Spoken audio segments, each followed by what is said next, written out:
یہ فخر موسیٰ ہے علی اصغر. بچہ اتنا پیارا تھا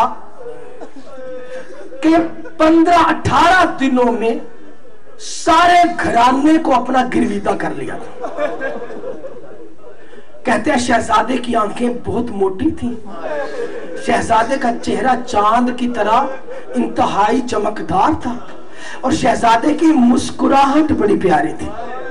لکھا کہ علی اصغر جب ہاتھ پکڑ کر مسکراتا تھا تو دیکھنے والا مبہوت ہو جاتا تھا. جب 9 رجب کو آیا، 28 رجب کو کربلا سے کے لیے چلے مدینہ سے، لکھا 85 گھر کے افراد ہر کوئی یہی کہتا تھا علی اصغر مجھ سے بڑا پیار کرتا.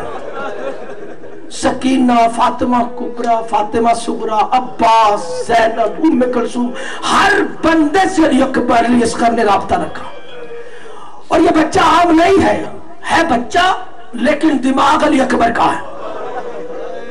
علی اصغر کی شہادت معجزہ ہے. علی اصغر کی شہادت قربانی ہے جو علی اصغر نے خود پیش کی. علی اصغر کو ان کی ماں نے شب عاشور وصیت کی تھی کہ علی اصغر میرے بچے تو چھوٹا ہے، خبر یہ ہے کہ تو خود نہیں جائے گا، لیکن بیٹا ایسا نہ ہو کہ تیری طرف آنے والا کوئی ہتھیار تیرے آقا کو زخمی کر دے. علی اصغر ماں کا نام بچا کے رکھنا بیٹا، یہ ماں کی وصیت ہے. علی اصغر باتوں کو سنتے ہیں.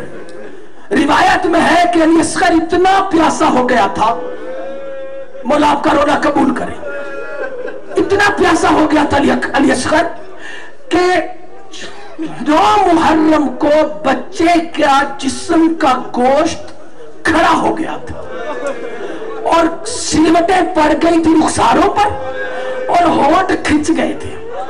علی اصغر سوکھا ہوا تھا بھوک کی وجہ سے، ہڈیاں نکلی ہوئی تھی، صرف آنکھیں جاگتی تھی. اس لیے شب عاشور جب حور کی بیٹی آئی تھی تو حیران رہ گئی تھی کہ ایسا بچہ اور ایسے ہے. اور شب عاشور سے سکینہ کو لگتا تھا کہ علی اصغر مر جائے گا، اس لیے بار بار علی اصغر کے پاس آئے اور آ کر اس کے ننھے بازو پکڑ کے کہے بھیا علی اصغر مرنا نہیں، میں ابھی چچا سے کہہ کے پانی لاتی ہوں. اور علی اصغر کیا کہے؟ آنکھوں سے کہے سکینہ میں یہاں مرنے نہیں آیا، اگر مرنا ہوتا تو مدینہ میں رہ جاتا، بی بی میں یہاں لڑنے آیا، دیکھنا میدان میں جاؤں گا لڑوں گا، ایسے نہیں مروں گا. بس ازادارو ایک ماہر ابدانیات جو کہ اللہ اکبر یہ ہیومن فزیالوجی کا ماہر، اس نے علی اصغر جیسے بچے کے لیے پتا کیا کہ جب کربلا میں درجہ حرارت 45 یا 47 ڈگری سینٹی گریڈ تھا اور وہاں پر ریت تھی جس میں لوہا زیادہ ہوتا ہے اور درخت نہیں تھے، تو اس نے کہا کہ ایسے بچے کو اتنے عالم میں 9 محرم کی صبح 10 بجے تک مر جانا چاہیے تھا، یہ بچہ زندہ کیسے رہ گیا؟ تو یہ علی اصغر کا ذاتی معاہدہ ہے، یہ بھی معجزہ ہے کہ علی اصغر نے کہا خود نہیں مروں گا، میں تیر کھا کے جاؤں گا، میں تو وعدہ کر کے آیا ہوں. بس عزادار حسین نے دن میں 100 سے زیادہ مرتبہ پکارا، مختلف فیصلہ سے کیا، علی اصغر پڑے رہے. لیکن جب حسین نے علی اصغر کو بلایا، بچے کو پتا تھا کہ اب بابا مجھے بلا رہا ہے، لکھا علی اصغر نے خود کو جھولے سے گرا دیا. علی اصغر نے کیسے گرایا؟ لکھا اس کو روایت میں کہ حسین خیمے میں آئے، ننھا سا بچہ کوہنیوں کے بل سر اٹھا کے کھڑا، رباب، سکینہ، زینب، فاطمہ کبریٰ چند بیویاں پاس کھڑی. حسین خیمے میں داخل ہوئے، بچے نے یوں نگاہ کی اور کہا آنکھوں سے بابا مجھے پتا ہے تو بلائے تو پتھر بھی جلائے. بابا میں کیوں نہ آتا، میں آ رہا تھا لیکن مجھے بہنوں نے روک لیا. اللہ اکبر. علی اصغر عام شہید نہیں ہے، مولا آپ کا رونا قبول کرے. آپ کی قربت کربلا کو بڑھاتے ہوئے 2 جملے کہوں گا تاکہ میرے بھائیوں کی عبادت پوری ہو جائے. علی اصغر کی مجلس عام نہیں ہے. بی بی رباب کے لیے یہ واقعہ بیان کیا گیا ہے کہ کوئی علی اصغر کی مجلس میں روئے تو بی بی رباب اس کا پایا پکڑ لیتی ہے اور کہتی ہے اللہ اس بندے نے اس